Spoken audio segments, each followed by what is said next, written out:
الرحمن الرحیم۔ فرمایا کہ جنگ کے خطرات پر اظہار تشویش کیا گیا تو فرمایا غیر اختیاری امور کے متعلق زیادہ تشویش نہ چاہیے، بس دعائے عافیت کرتا رہے اور بے فکر رہے، کیونکہ مرنا تو بہرحال ایک دن ضرور ہے، موت قبل وقت کے آ نہیں سکتی۔ پھر فرمایا یہ عجیب بات ہے، ایک ساتھ 1000 آدمی بم گرنے سے مر جائیں تو اس سے بڑی وحشت ہوتی ہے، اگر وہی 1000 ایک ایک کر کے مختلف اوقات میں مرے جیسے کہ عموماً واقع ہوتا ہی رہتا ہے تو اس سے اتنی وحشت نہیں ہوتی۔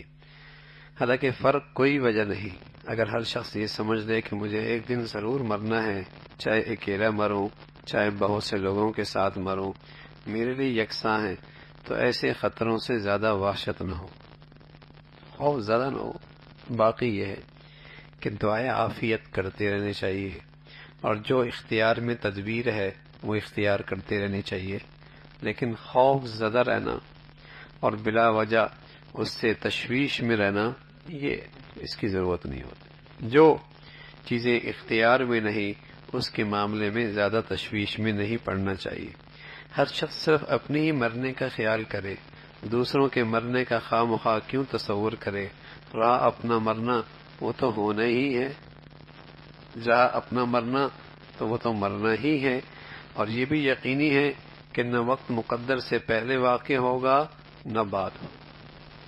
جو میری موت کی گھڑی لکھی ہے، ساری دنیا حفاظت پہ آ جائے وہ تو مرنا ہی ہے، اور ساری دنیا مجھے موت میں دھکیلنا چاہے لیکن میری گھڑی نہیں آئی تو میری زندگی کوئی نہیں ختم کر سکتا۔ تو یہ یقینی ہے کہ نہ وقت مقدر سے پہلے واقع ہوگا نہ بعد کو، لا یستاخرون ساعۃ ولا یستقدمون۔ اس کی فکر میں پہلے سے کیوں خواہ مخواہ پریشان ہو؟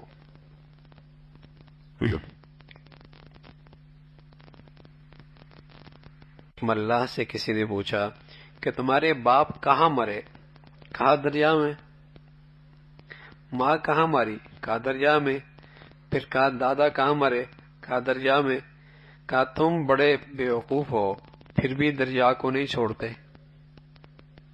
باپ بھی دریا میں مرا، ماں بھی دریا میں مری، دادا بھی دریا میں مرا، تم بڑے بیوقوف ہو، دریا کو نہیں چھوڑتے۔ ملا نے پوچھا حضرت آپ کے والد صاحب کہاں مرے؟ کہا گھر میں۔ کہا دادا کہاں مرے؟ کہا وہ بھی گھر میں۔ اس نے کہا آپ کے بڑے بیوقوف ہیں، پھر بھی گھر میں رہتے ہو۔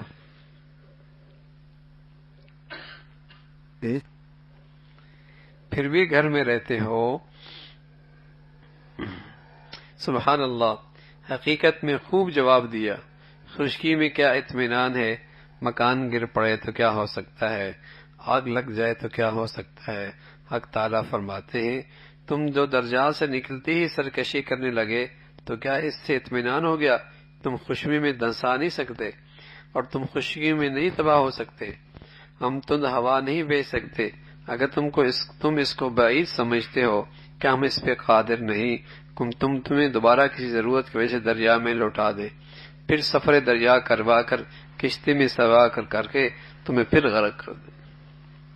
تو اصل معاملہ تو اللہ کے اختیار کا ہے، نہ زندگی خشکی میں ہے، نہ موت دریاؤں میں ہے، نہ حفاظت خشکی میں ہے، نہ خطرات دریاؤں میں ہے، اصل ہے اللہ کا معاملہ۔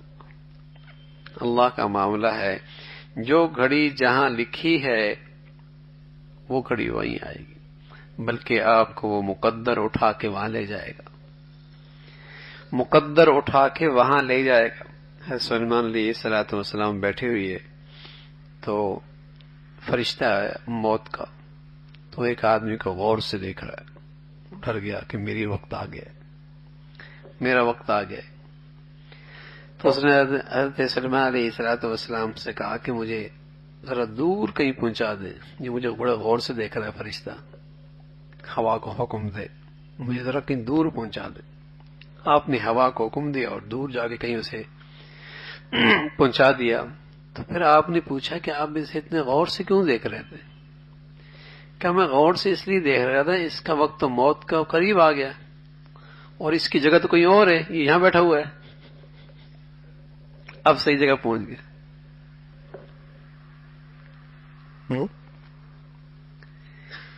تو وہ گھڑی جہاں ہے وہ تقدیر پھر وہیں لے جاتی،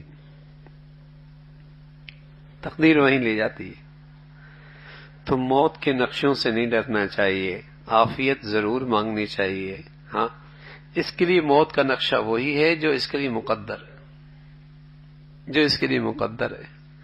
وہاں سے نہ آگے جا سکتا ہے نہ پیچھے ہٹ سکتا. بتائیے آدمی کتنا مضبوط ہو سکتا ہے اندر سے؟ آدمی اندر سے کتنا مضبوط ہو سکتا ہے؟